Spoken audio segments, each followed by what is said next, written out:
Hey everybody, welcome back to the channel. My name's Ryan. Pretty excited today. I have so much stuff to get through. I reference it sometimes. I've got another shelf off camera you can't see here, and it is completely full of samples right now. My community's been so generous. They, Illust, Greg, DMC, D-Weeks, Trevor, so many of you guys have been very generous with your own collections, and I've got some great bottles over here. So I'm going to try and kick it into overdrive a little bit. We might knock out 2 at a time, but we'll try and get through some of this stuff and get a bunch of content up in the next week or so. But today, it's all about Woodford Reserve. Okay, so this year was when they started doing the like picks of the double oaked, right? The Woodford double oaked series has been very popular for a very long time. For years now, that's sort of been like a great staple middle shelf $60 bottle, right? A lot of people love that one. It's delicious. You can't really argue with it for the price. It's just a wonderful bottle. So I have some of that. But they also just started letting people do picks of it, so you can get Woodford Double Oaked at barrel strength, which is pretty freaking cool. This one in particular, Woodford Reserve Double Oaked Single Barrel. This is an ESPN Chicago pick. How about that? It is barrel proof, but it's only 96.24. So a lot of times you hear barrel proof and you think, oh, it must be really, really proofy. Well, it depends on a lot of different variables, especially when it comes to like the double oak stuff. A lot of times they'll do lower entry proofs, because that way you don't have to water down, what comes out of the final barrel.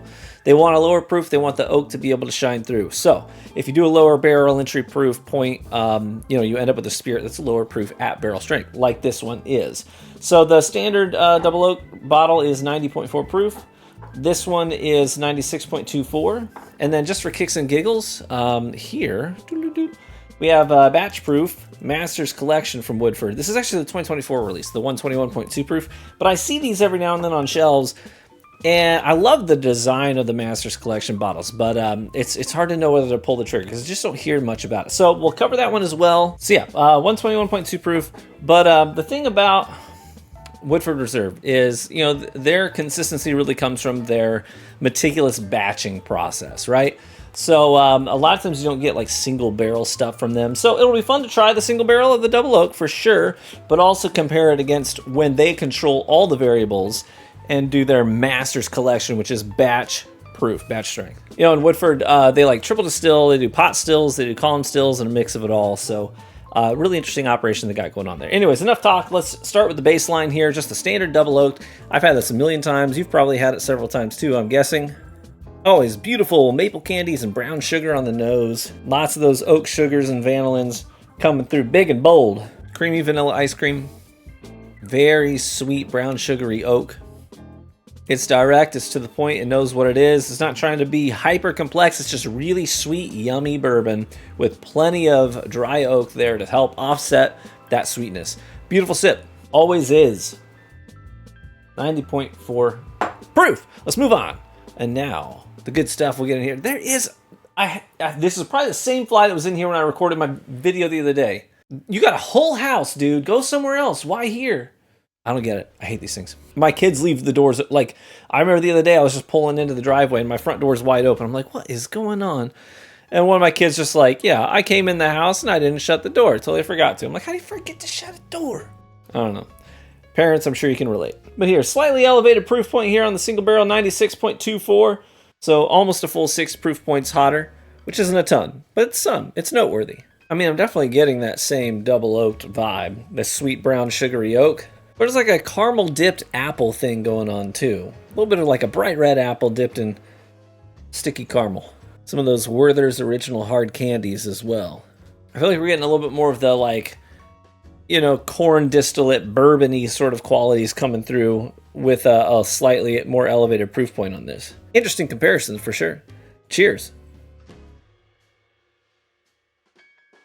Okay. It's got a little bit more oomph to it. There is a little zip of peppercorn that was not any, it's nowhere on the standard double oak bottle. But you get a little bit of a spicy zing, very subtle. It's not a lot, but it's definitely a difference. That caramel dipped apple is late into the palate, and then as we stretch into the finish, I'm getting those bright maple candies. I love homemade maple candies from like the Sugar Shacks around here in the fall. It's hard when you're driving somewhere and you're passing a Sugar Shack. It's hard not to just pull over and throw $20 at some farmer for some homemade maple syrup and maple candies. I'm a sucker for it. That finish is a really well drawn out, dry tannic oak with the sweet maple candies. This doesn't have a Kentucky hug, but it feels like it's closer to getting one than the standard bottle, right? There's just a little bit of that heat there. I like the addition of that caramel dipped apple note and a little bit longer lasting maple. Those are the key differences here between this and the standard offering. At least this specific barrel, because this is batched. This is not. Very interesting. If you ever see one of these single barrel picks of the double oak, give it a shot. See if you like it. It's just yummy stuff. I don't think you really go wrong there. But now, the Masters Collection. I want to say MSRP, I think, is 150 bucks, right? 125. 125.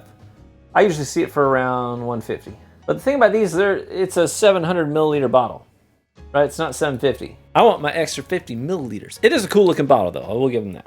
Darker in color than the stuff we've just been sipping on, which is no surprise because this is 121.2 proof. But not only that, it's also much more viscous. It's not hyper thick, like we see with some bourbons, but it's noticeably thicker than the previous two sips, the double oaked. And this here is really just their distillate, batched to perfection, handpicked by the master distiller, presumably, to show off what their distillate's capable of in its purest form. Give a little bit of agitation. Why is the very first thing I think of on the nose of this candied bacon? Like, there is somewhat of a savory note in there. Like, my wife does these bacon bites sometimes where she does like melted brown sugar. She bakes them with like brown sugar on them, so it like glazes them. It's like a mixture of vanilla and brown sugar. But it's this like glazed bacon where you get a little bit of the savory and a lot of the sweet. And those two things play really well with each other. On the nose of this, I'm getting that sweet and savory kind of a vibe, which makes me think of candied bacon. Beyond that, tons of oak. That same like dry oak we get with these, even though I don't think this is a double oaked product. I do get plenty of oak presence on the nose and a little bit of like orange oils. Like if you were to express an orange peel fresh over an old fashioned and you saw the oils as you twist that rind, you see those oils kind of poof. I love that sensation. Interesting nose for sure. Let's try it. Cheers. Sweet and syrupy up front, dry finish. All the sweet stuff we're getting up front really does remind me of that same maple candy note we were getting on the barrel strength offering here. It's thick and syrupy sweetness. It's not top heavy, right? Where you get sort of the light watered down sweetness. No, this is a little bit richer sweet, like thick maple syrup. You know what I'm saying? Not the light Aunt Jemima stuff you get from the store. It also has kind of like a buttery mouthfeel as well. It reminds me in the mouthfeel department of like an Irish whiskey. Very oily in here, very oily. I'm not so much getting that savory component we got on the nose, which is too bad. I think I would have liked to have that, but it is still very good. It's just like, it just tastes to me like Woodford, undiluted. Maple, brown sugar, dry oak. Really yummy. There's absolutely not a thing wrong with this, other than maybe the price. But other than that, you can't drink this and be upset about it. This is just it's gonna be a really sweet kind of a desserty pour. I'm thinking like post-dinner, sitting on the back deck on a fall evening before the sun goes down. A little bit of a breeze in the autumn leaves. Kids are playing. That's the kind of pour this is. Yummy. Anyways, Woodford, never bad, right? I don't know that I have a lot of stuff from Woodford Reserve that I think to myself like, oh my gosh, this is like the pinnacle of bourbon, right? But I also like never have any Woodford Reserve that I'm like, that's bad, or I regret buying that, or I regret drinking that. I've never had that experience with Woodford either.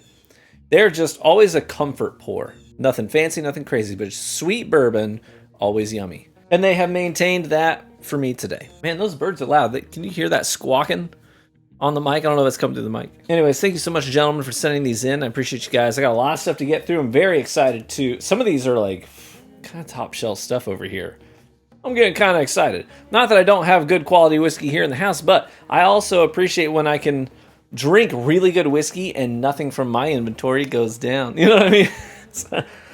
I joke, but truth be told, I really am appreciative of you guys. Without your support, I wouldn't be able to make as much content as I do because, as you guys know, we're all whiskey enthusiasts. We like to share our stuff, but collecting whiskey is also kind of expensive. So if I'm like trying to pump out 2 or 3 videos a week, that's really hard to do with your own stuff exclusively. It means I got to go out there and buy a lot of whiskey, which for some of you guys is no problem. But for me, my wife sees me bringing bottles into the house every week, and she's like, nah. I kid. She's very open-minded about this stuff. This does not bother her at all. She actually prefers this to when I was making beer. I used to brew homebrew beer, all grain. I made my own mash tun by hand, and I would go to specialty stores and pick up my own grains, my own malted grains, have them milled, bring them home, and like it was a full day process, brewing your beer. But it made the whole house smell like sweet malt, which is a very distinct smell. I will give you that. Like, if you've ever done a distillery tour while they're doing like mashing process in their big mash tuns, it's super sweet malty air that you're walking through.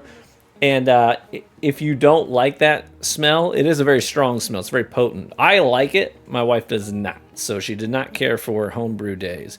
So she prefers the whiskey hobby to the beer hobby. Anyways, let's grab our Woodford Double Oak Single Barrel and say cheers, my friends. May you live richly and get better with age. I hope to catch you in the next one. Bye-bye.